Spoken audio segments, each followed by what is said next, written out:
Well, it's that time of the day. It's time to see how far into these leaks I can make it. Here's where we left off. Time for some beta X and Y Pokemon. Hey, look at that post I can see. So it's a Hawlucha that's blue, a Volcanion that's freaking ass, and then some weird ass Klefki. Again, Pokemon, you don't have to change these designs. They were fine. Okay, no one was gonna notice. Mega Jinx confirmed as a cut Mega in X and Y. Wow, we knew this. We knew because in like Pokemon Bank or something, no, it was Pokemon Home back in early 2020, they discovered there was an alternate cry for Jinx. Let me actually play them here. So this is normal Jinx. And then this is the mysterious cry. What typing was it? Wait, hold up. So it had a Magic Guard as its ability. I agree. Don't give it a Mega, freaking evolve it first, but that's crazy to see. Oh, it's its stats. Holy frick! Wait a sec. If these are its stats, they lowered its special attack, but buffed up its defenses and speed. Why would you do that? What kind of Pokemon were you trying to make here? I guess this would be like the opposite of Avalugg, where it has a heavy weak spot in its defense, but it's meant to be a defensive Pokemon. Yo, scrap this. Algun Sprite the Mega Jinx? No, hey. Beta Paul from the Diamond and Pearl anime was originally planned to be Ash's companion. You can see him freaking smiling here beside Ash. Listen, we need more mean rivals. He's good. What? After more than 10 years of debate.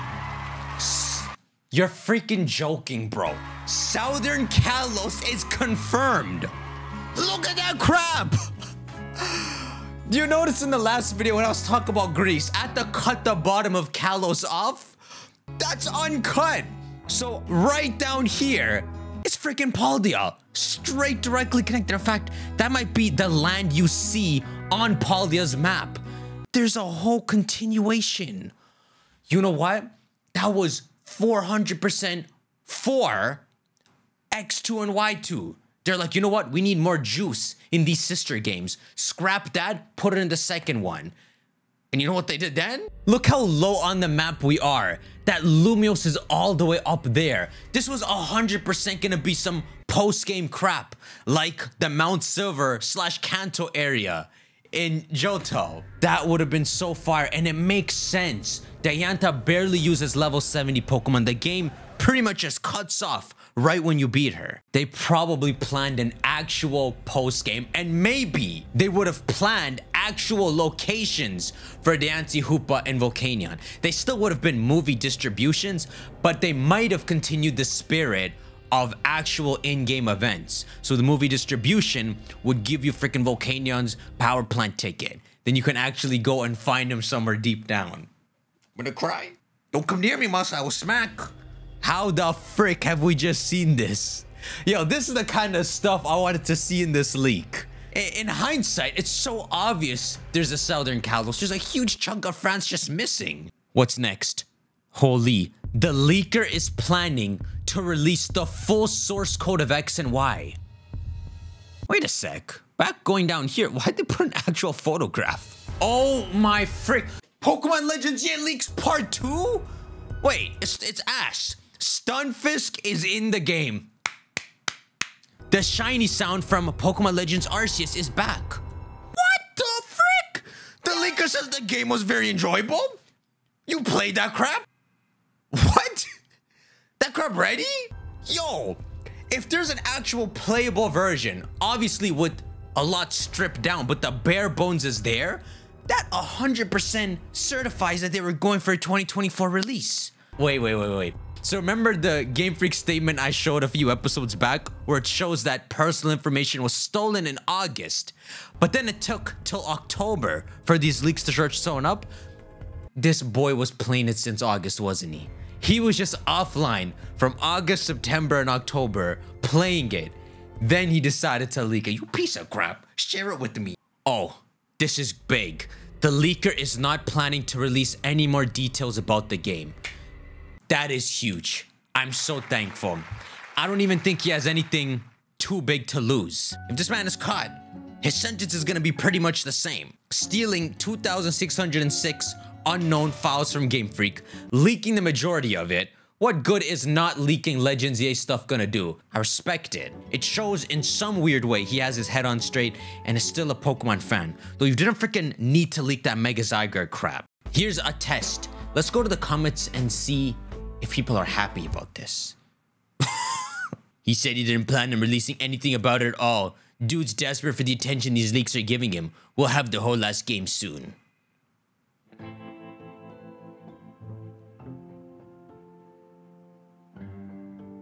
F this leaker guy. Drop it all to stop begging for clout and disappear. Y'all some crazy crack addicts. This is crazy. People are crazy, bro. This leaker guy should drop it all now. Why does only he get to enjoy the game? I don't know, bro. Maybe wait a year. Wow. I scrolled down a bunch of these. No one. If there is lag, then F them. Wait, what about lag? Nobody has said a positive thing about the fact that he's not leaking it. They're all just pissed he's not leaking it. None of y'all this, right? None of y'all watching me this, right? 'Cause don't be this. Oh, Leaker says the game was enjoyable even with the lag. Oh, yeah, okay. Don't trigger people to talk about stuff they don't even know. Like? You mean it's a 1 out of 10 now? Okay, let's keep going. Beta Team Flare music. Yo. I am completely curious what the frick is going on with Team Flare. Those dudes had nothing going for them. What was the original crap before they dumbed it down to what we got? I just realized, y'all, I was supposed to read those documents from last time. I'm too lazy to. Frick. I'll read them after this.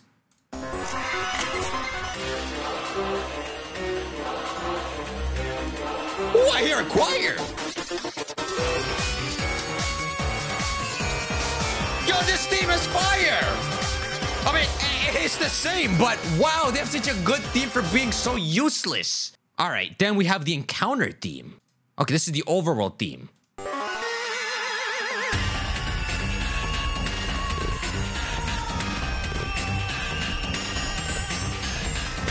That's so freaking terrifying. It sounds like Lysander's chasing you with a gun music.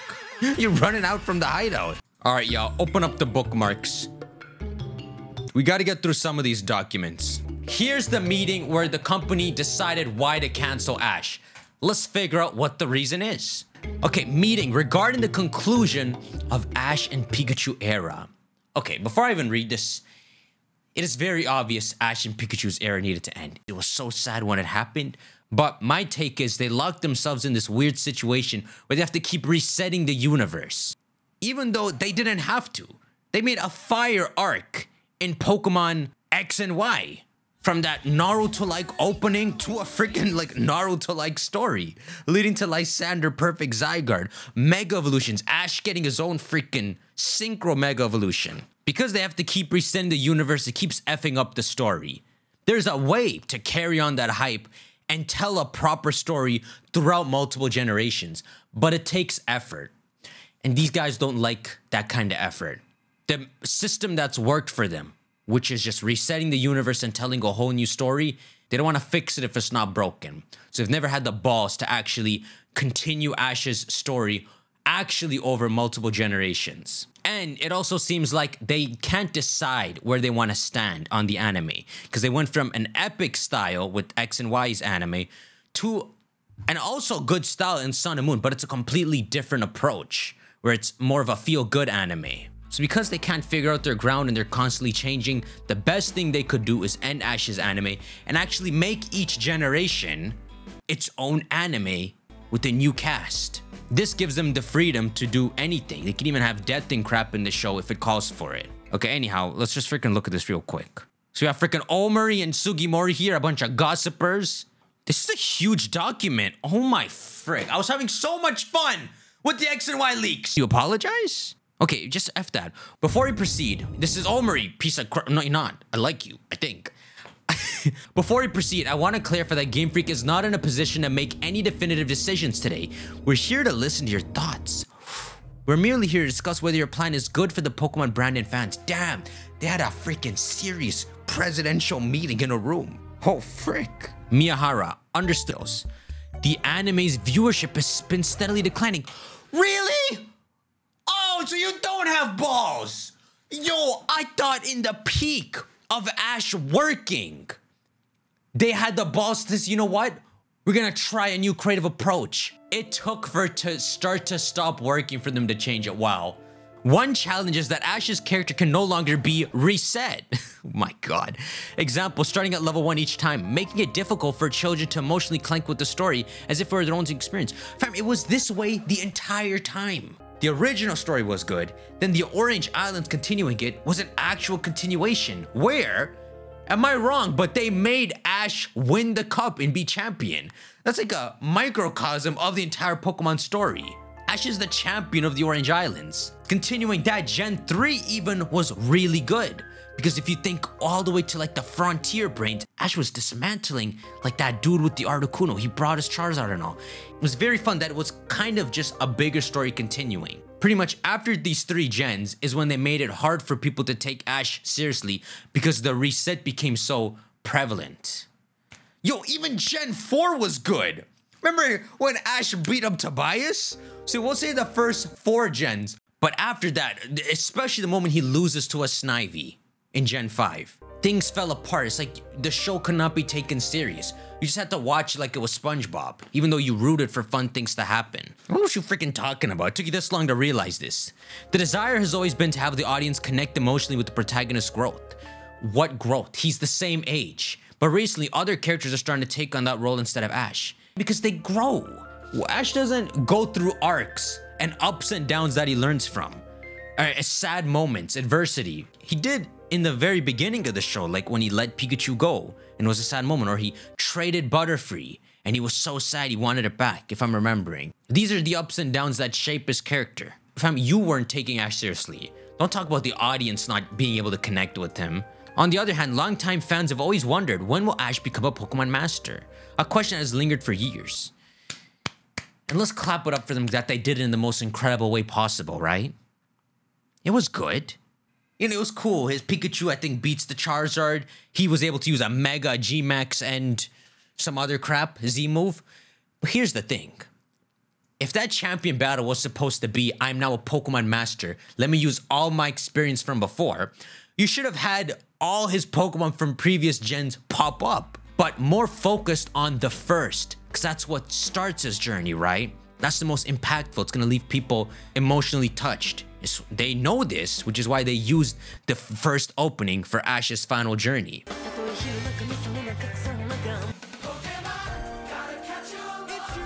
They know it, but they half-ass it. If he was gonna Mega Evolve anything, he should have gone and got like his Charizard. That's actually considered like Ash's greatest Pokemon next to Pikachu. You could have made Butterfree return earlier, and that's his G-Max in the final battle. His Infernape, Naganadel, Melmetal, Goodra. I'm even taking into account the later ones.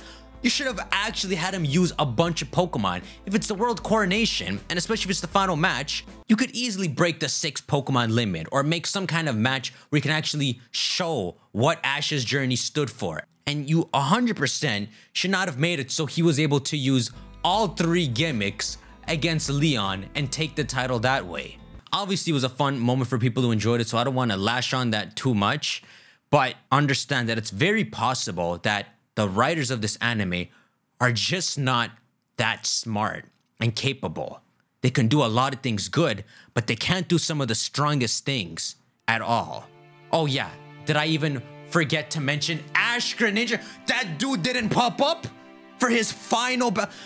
You know what? The dream team that would be Charizard, Mega Charizard, Ash Greninja, some freaking grass type. His Sceptile. His final match with Leon could have been like some Royal Rumble where it's a bunch of Pokemon versing each other, like some Tournament of Power. It could have been a rules beyond just 6 Pokemon, so where each side is using like 10 Pokemon. It could have been a best 2 out of 3, so you could show off 18 Pokemon of Ash's, where Ash loses the first one, wins the second one, wins the third one. If you want to use all 3 gimmicks, let Leon use all 3 gimmicks as well. That's the kind of clash it should have been to show Goku is the strongest trainer of all time. I said Goku. I'm done. Let's just keep going. I was about to call Leon Jiren. So we attempted to address the issue of making Ash a Pokemon master by creating series like Pokemon Sun and Moon, which lacked a long-term story arc, but it also made it harder to develop individual episodes. I don't know what you're talking about. You're saying a lot for a very simple solution. So then they proposed the idea of making a new protagonist. A protagonist who can grow both mentally and physically over a 3-year span, which is so true. And a 3-year span means you can tell an actual story, not start a story where you don't know where it's going. Oh, you know what? The final thing should have happened in the final episode, and I know people aren't gonna agree with me on this. My boy used to tell me this idea for like the past 10 years of all kinds of scenarios where this should have happened. It's controversial. So I don't, half of you are not going to like this. Make, and again, this is controversial, in the final battle against Leon, you make Pikachu evolve. The reason you're resistant is because, oh no, we can't ruin it. You have to have just meaning in what you do. Ash and Pikachu would represent Ash's journey. Ash and Raichu would represent the Pokemon Master. So whenever you're thinking about Pikachu, you think of when Ash was climbing up. When you think about Raichu, you're thinking of this trainer Red that no one knows where he is. I know Ash's Pokemon like Bulbasaur, and they try to give the impression that you don't have to fully evolve your Pokemon, but this is Pokemon. Look at the games we play. It is core and everyone understands you evolve. Evolutions are stronger. If I remember, the situation was something like Ash finds a Thunderstone somewhere and then just has it in his bag, and also jokes with Pikachu about how, yeah, we like each other the way that you are. We're never going to use this. But in some climactic battle against an enemy where Pikachu just can't beat them, and think of this as like the final boss, the perfect Zygarde equivalent, where things are at stake. Pikachu, as it gets up again and again, it just can't beat it. And in some way, the Thunderstone falls out of Ash's bag and beside Pikachu. Maybe, if Ash falls to the ground and Pikachu freaking thinks about it, knowing what's at stake, as we'll say Zygarde is slowly approaching, and Pikachu just says F it and touches it, evolves into Raichu, and starts to destroy Zygarde in this example. I don't know what his example was. This could have been what they did for Leon, where Pikachu cannot beat Leon and his Charizard. Say they're evenly matched, but Leon's Charizard just barely gets the upper hand, and then Pikachu just starts exponentially losing. And Pikachu knows Ash needs to become a Pokemon champion. It's not like Pikachu loses himself. It's the same Pikachu. He just evolves. This is Pokemon. They're meant to evolve. It would have brought his story full circle if that fat Pikachu, it evolves in the final episode. It becomes a Raichu and destroys Leon's Charizard. And then who's holding the trophy? But Ash with the Raichu on his shoulder. He's holding it up with Charizard, Sceptile, Greninja all around him. That would have broken people's hearts. They would have been cheering and happy. The anime team is very weird. Even that final risk, controversial, of evolving Ash's Pikachu, which again is the point of Pokemon. Pokemon evolve. They couldn't even do that one risky decision. And they didn't, as we saw here, they didn't even have the balls to make the decision of ending Ash. That was forced upon them, pretty much. Think even in their ballless manner. If they think, oh no, if we evolve Pikachu in the final episode, then how will we continue to market Pikachu? Market Pikachu for what? His journey's over. Go market Pikachu in a new show. As they did with with Horizons. They just made a new Pikachu. So you might as well have evolved his Pikachu into Raichu. Created some crazy flavor. And remember that unreleased movie they showed? Who was the mascot again? Pikachu. Game Freak, Pokemon, the anime, they continue to piss me off. Because they just don't. These are scared people, and I have no respect for having a lack of courage. You treated the anime like a money printing machine and nothing more. What's the point of telling, think about this, in case you're saying, well, teacher, that's an absurd idea of evolving Pikachu. Think about this. What's the point of a story if nothing changes? That's the point. Things change. Ash's Pikachu 100% should have evolved in the final episode. And my boy's a genius for saying that. If you are concerned that we don't want to make Pikachu look weak, then all you have to do is make it so Ash's Pikachu is on equal footing with the great grand champion Leon's Charizard. Equal Pikachu and Charizard, which raises this unevolved Pikachu's stocks through the roof. It's equivalent to this crazy champion Charizard. But then you make it so that when Charizard G maxes, then it starts to overpower Pikachu, which is logical. That's the whole point of a G Max, a Mega. So after establishing Pikachu, yes, is a strong Pokemon to counter the big Charizard, then you make it evolve. I don't know. I'm freaking done with this. And look how I haven't even read the document yet. I'm so freaking pissed I have to read this. We want the final episode to be more compact and intimate that ties into the theme of family, as seen in Columbus. Bro, you guys are full of crap. We believe there is nothing left unfinished with Ash and Pikachu's story. Are you a piece of crap? Left unfinished. You know what you do? You evolve Ash and Pikachu, and in the final episode, to really tear-jerk people, you have Ash take Pikachu to that forest where the other Pikachus were. And you just have them sit down there and reminisce about how far their journey came, and how he almost led Pikachu into the wild there, and how happy they are to be with each other, and that they're both Pokemon champions now. Freaking anything. You have the balls to tell me nothing is left unfinished with... Okay, so in terms of when they end the journey, they say, avoid using terms like graduation or ending. Instead, convey that Ash and Pikachu's journey continues and that they may return someday. Okay, I'm gonna give you some advice. You don't have to do that. Announce it about 5 months in advance to give viewers time to process the news. Yeah, I remember when this got announced. Wow. Ishihara has been saying to end Ash's journey for about 20 years. That would have been freaking genius. Ishihara, I love you.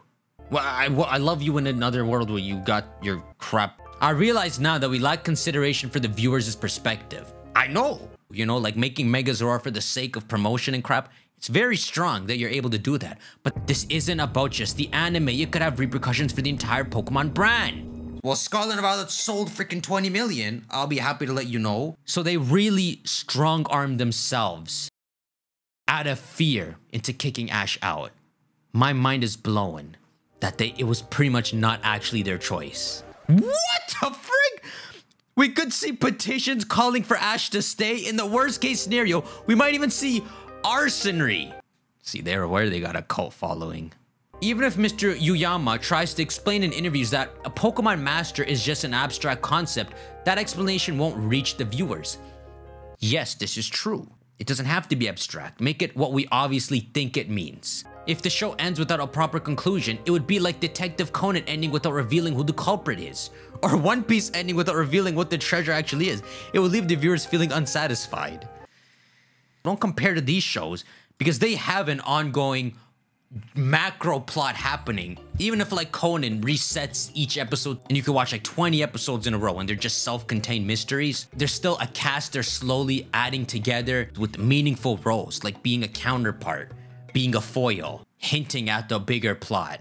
Don't freaking compare to these shows. For instance, Ash could reflect on his journey and say, being a Pokemon Master isn't just about winning battles, but about my connection with Pokemon. That kind of self-realization could work.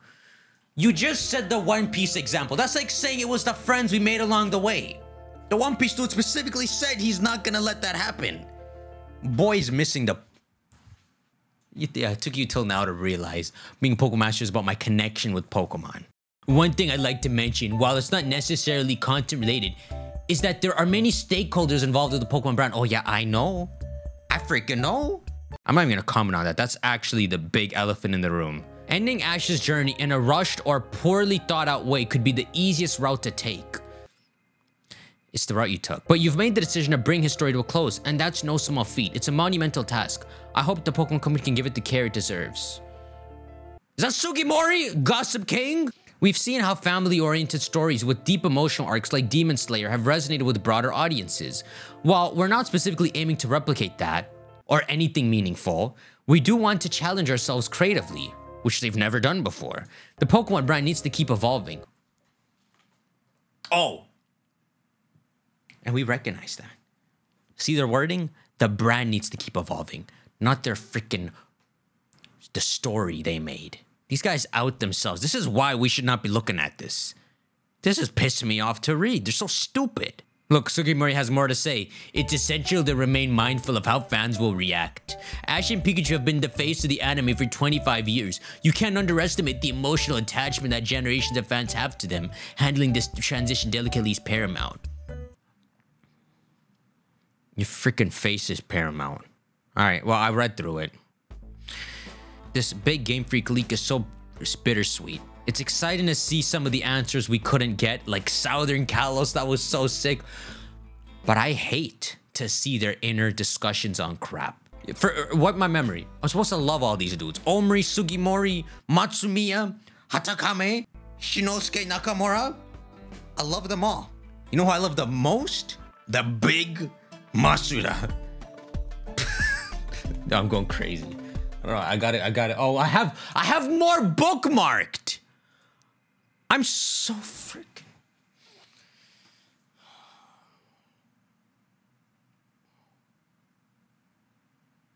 Bro, I've been reading that document so long. Think how Ash has a freaking Melmetal, y'all.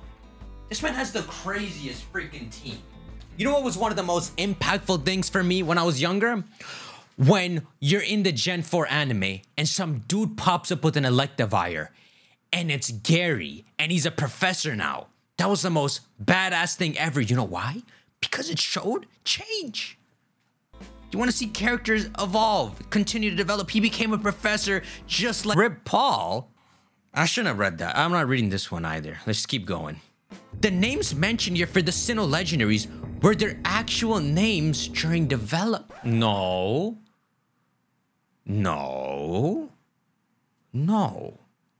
Wait, you gonna tell me Dragon Polka really are A and I? This is gonna piss me off again. It's like I keep trying to correct their weird ass universe and world building in my head, but they keep undoing it. So Pokemon Battle Revolution uses these former names, apparently. Giratina also didn't exist yet in its current form, as it was originally a completely different Chimera sub-legendary. It was then Oh! That wasn't an Arceus kid at all. That was like a freaking Heatran originally. It was then reworked to be the freaking sibling of Palkia and Dialga and incorporated into the lore later. Wait a sec. Oh my gosh, guys. Wait. Ray Eye is Uxie, Mesprit, Azoth. Are you kidding me? These are like attendant gods that manage the creation of the universe. And it's those pipsqueaks. If you look at the size of them on the myth diagram, they're the same size as Kyogre, Groudon, Rayquaza and all. So I guess let's not look at their base stats. Power-wise, they're on the same level as Kyogre, Groudon, Rayquaza, and of course, Kyogre, Groudon, and Rayquaza are their freaking siblings. Think about that. Kyogre, Groudon, Rayquaza, Mesprit, Azoth, Uxie are freaking siblings. That is unbelievable. When I look at that picture of Rayquaza stopping the two, it blows my mind to imagine them as siblings. That Rayquaza is actually telling them to shut up so we can sleep. And that all three of them were there at the start of the Pokemon world. So Uxie is spirit, Mesprit is love, and Azoth is worship. Iya is from Diamond. Eya is from Pearl.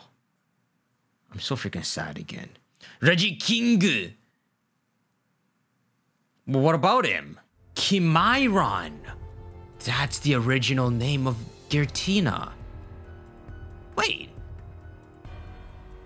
Chimera shares the same Ran suffix with Heatran. Maybe they're supposed to be counterparts. Maybe they meant Heatran in one game, and then this one in the other game. I hate this. You know what at least they have to do? They have to give Uxie, Azoth, and Mesprit forms. Forms where they look like these angels that manage the universe. Give them a form that makes their BSD go up to at least 700.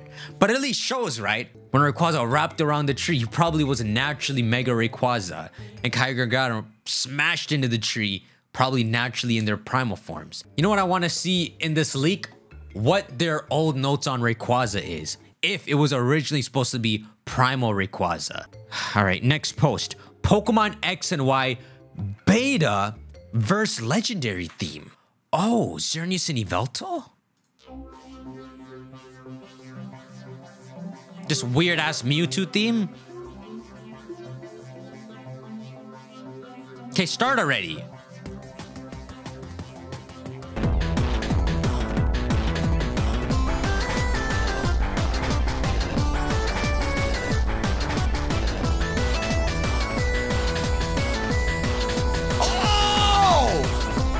Wait! They gave a part of the Journey Sivelto Zygarde theme into this. That's fire!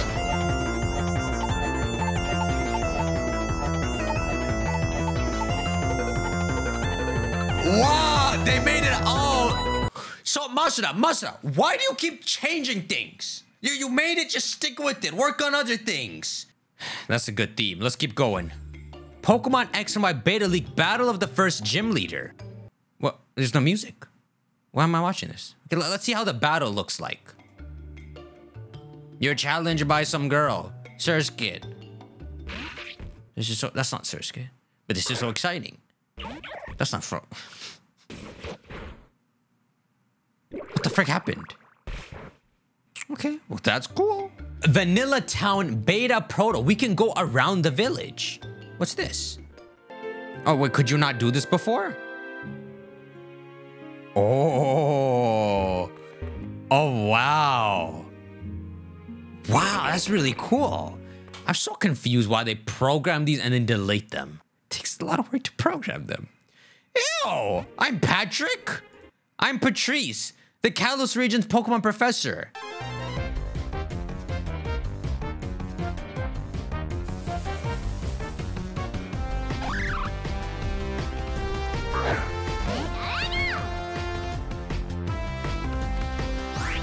What? They continue to sparkle? I can't tell if that's a good idea or not. It might be kind of annoying to look at. You know what they can do? They can make it a very slight sparkle to where it's not annoying. But if you look carefully, you'll see like some particles flying off it. That's a decent idea. Maybe you could turn it off in the settings, worst case. They can easily program it to automatically fit to all Pokemon. They don't have to go through one by one. Oh, Central... great poll. Are we living right now in the craziest moment ever of Pokemon's fandom? You know, in a weird way, we freaking might be. Ew! That Shedinja looks freaking horrifying. Spinda! What's gonna evolve into that? And that's Atropius. Oh, I guess those are freaking bananas? That actually is very Pokemon. Holy frick, that Chocobo might be Breloom. And then freaking... Okay, that's cool. Spoilers about Gaia's Gen 10's setting. Okay. It's like, I just want to see X and Y leaks. I don't know why we keep going back to this. From a conversation the anime producers had with Game Freak back in 2022. So when the anime team's trying to make Liko involved in this island hopping stuff, Omri says, the idea of Pokemon living on islands, adapting to their environments, and affecting the island's environment with their power feels like it might overlap. That's kind of crazy. That's like some Punk Hazard crap. Where in Alola, the environment had Pokemon adapting differently. But in this island hopping game, what if strong Pokemon exist that first cause the atmosphere and environment of the region to be different, that then causes regional variance? Okay, so going through this post, they mentioned some fun terms. I had to read it a few times to understand. They reference the ancient turtle when talking about Terrapagus. And they say stuff like the ancient turtle using its power to hide an island might overlap with some stuff on their mind. Which is interesting. This is them talking to the anime team to tell them to back off island hopping ideas and such because it's going to collide with the Gen 10 ideas they have. An ancient turtle hiding an island. That overlaps with stuff on Game Freak's mind. Maybe in the Gen 10 region. Holy! Let's say it's Greece. Between all the islands that you might be able to explore in Greece, there might be one that's just off the map and no one can find it. And even if you surf there, you can't see it. And the idea is there's some legendary Pokemon that keeps it concealed. That could even be a cool location for the climax of the game. So instead of Spear Pillar or Lysander's hideout, what really happens is you uncover the way to find this island, and that's where the legendary Pokemon is released. The idea of the island having value or being special because of a Pokemon's power seems to overlap at first glance. If it could be hidden from the outside world without sinking into the ocean, that would be ideal. Wait a sec. Matsushima on Team Game Freak is saying that. So he's saying he'd rather the anime team, if they're gonna have this concealed island idea, to not make it something that sinks into the ocean. Maybe that's what's going on with Greece. Okay, whatever the Gen 10 region is. This island we're talking about, it's not hidden through an illusion by this legendary Pokemon. It actually was sunk down. And so let's just play off our Spartan Athenian idea. Let's say there's two evil teams and they each like run an island. It's a blue island and a red island.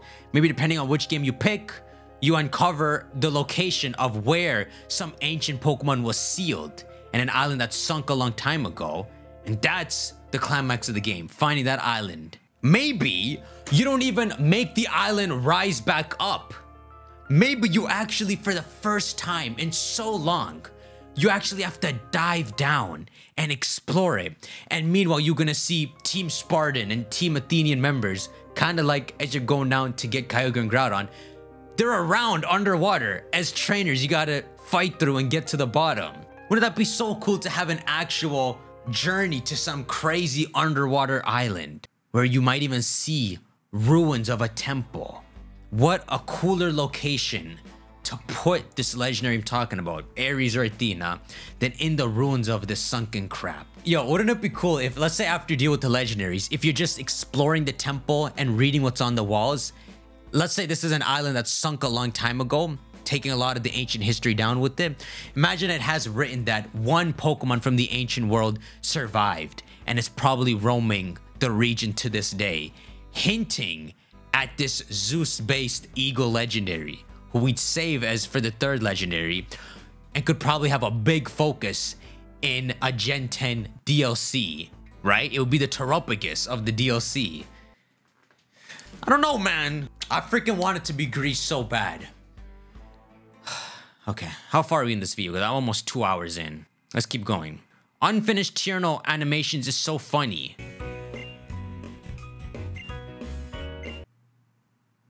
What the frick? So that was actually the original female character. They had her hair more like Shauna's. Yeah, I think Serena's a better design. Dot wasn't originally planned for Pokemon Horizons. Her character was created later. Quaxley was originally planned for Liko or Roy. Chopro paid Game Freak $11,000 for Liko and Roy designs. Did they have to?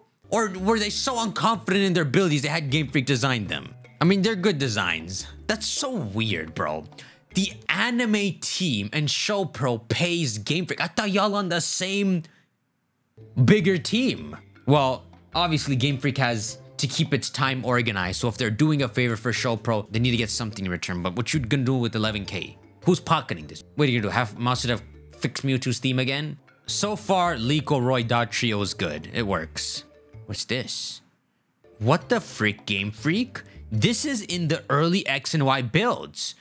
Sturm BGM Test 3. Okay, it's some kind of music. Also, look at those old logos. It doesn't matter if you love him or capital H-I-M. Is this copyrighted? Yes! Remake this, Masuda! I'll give you 11K. I don't know what it is. I don't know. Is it like when Lysander's first introduced, they make him sexy walk down with this? I don't know if that's some copyrighted crap. Embarrassed to say I'm a Pokemon community member after this. You should have been embarrassed. Very early Unova map sketch. Good work, Masuda. Pokemon X and Y prototype gameplay. Whoa! That's not a bad angle. They could have used this angle more in the games. Oh my god, yeah. Exactly what we were talking about. X and Y scrapped diving mechanic.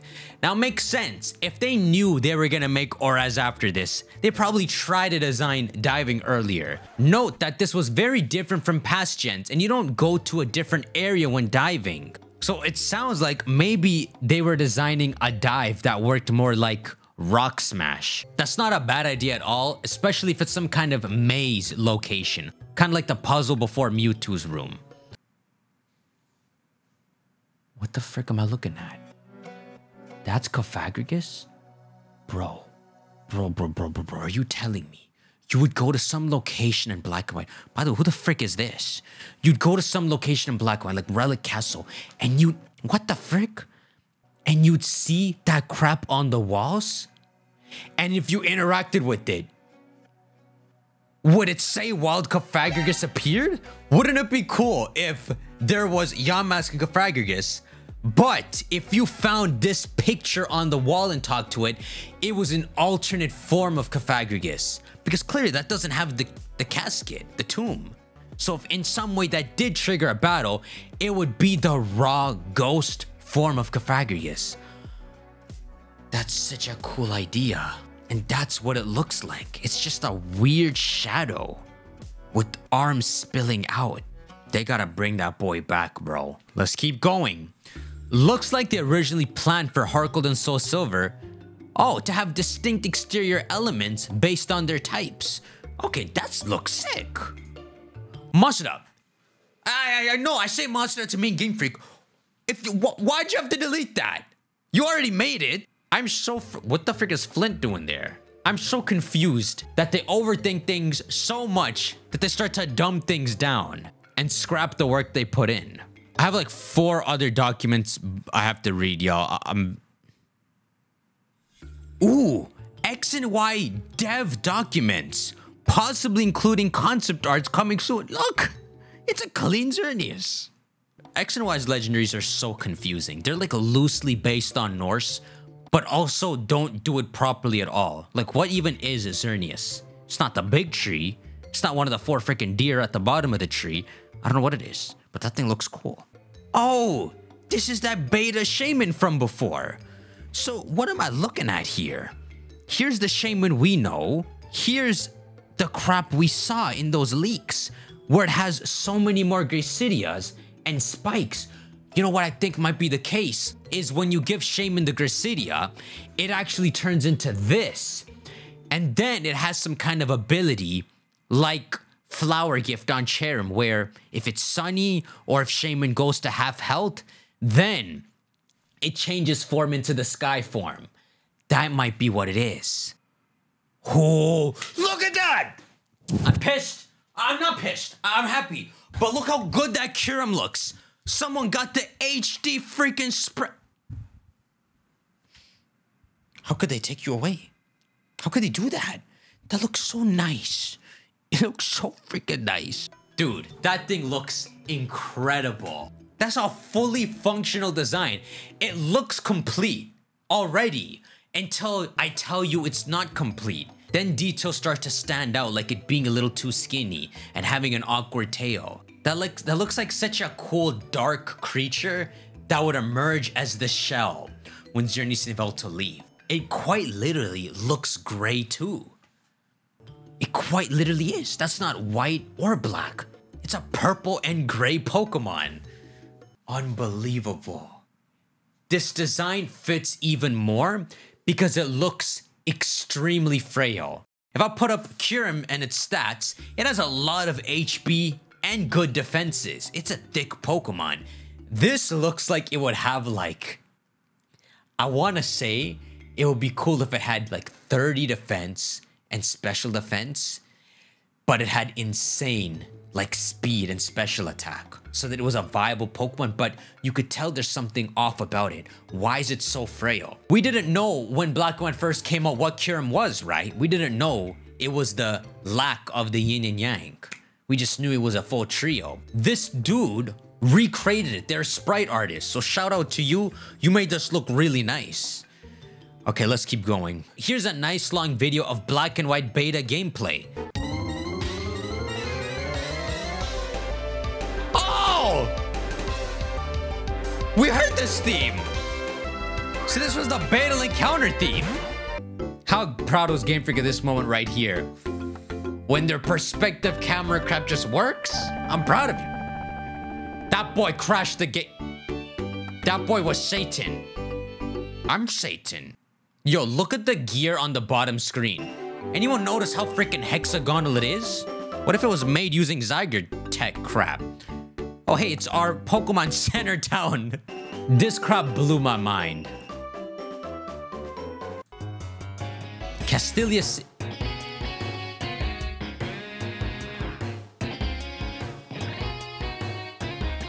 That's a good theme. It's a very Battle Frontier-like theme because it's such a popular city. I think that's equal to the actual theme.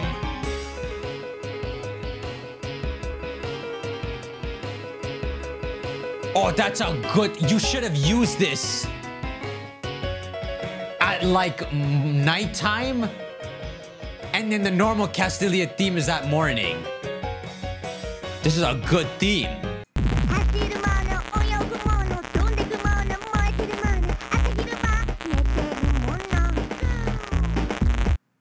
I'm so freaking scared. Wow, this build is from May. Oh wow, Beta Hexmaniac. They're so excited. She has shorter hair. Nah, she gotta have the freaky hair. She gotta be crazy. Oh my god. What? Oh, dude. It's those beta sprites we saw before. They look incredible in the overworld. They both got this cool traditional look to them, especially Reshiram. I like this better. I like that it's not just a white and blue comparison, but also a blue versus red. Yo, that Reshiram sprite is godly. That is better than what we got. And then the freaking Kyurem sprite. I don't even know where this man is. They just spawned this man in the middle of nowhere. That is hideous. It looked like a giant bat Pokemon. Like these look more like its hands rather. Oh, it's just hard to see the perspective. Once you see it, you can see it, but they need to take those legs off. Okay, the sprite is weird, but it is so freaky looking still. So if you walked into the giant chasm and saw that, you would be terrified.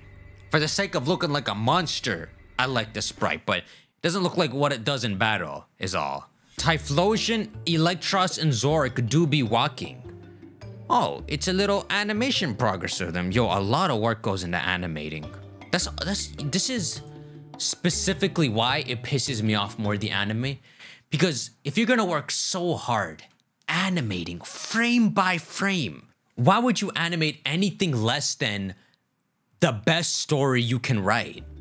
Why would you make something subpar or par and then be happy dishing out millions to animate it frame by frame? One Pokemon episode probably costs like, what, 200,000 US dollars? And I think that's like the minimum.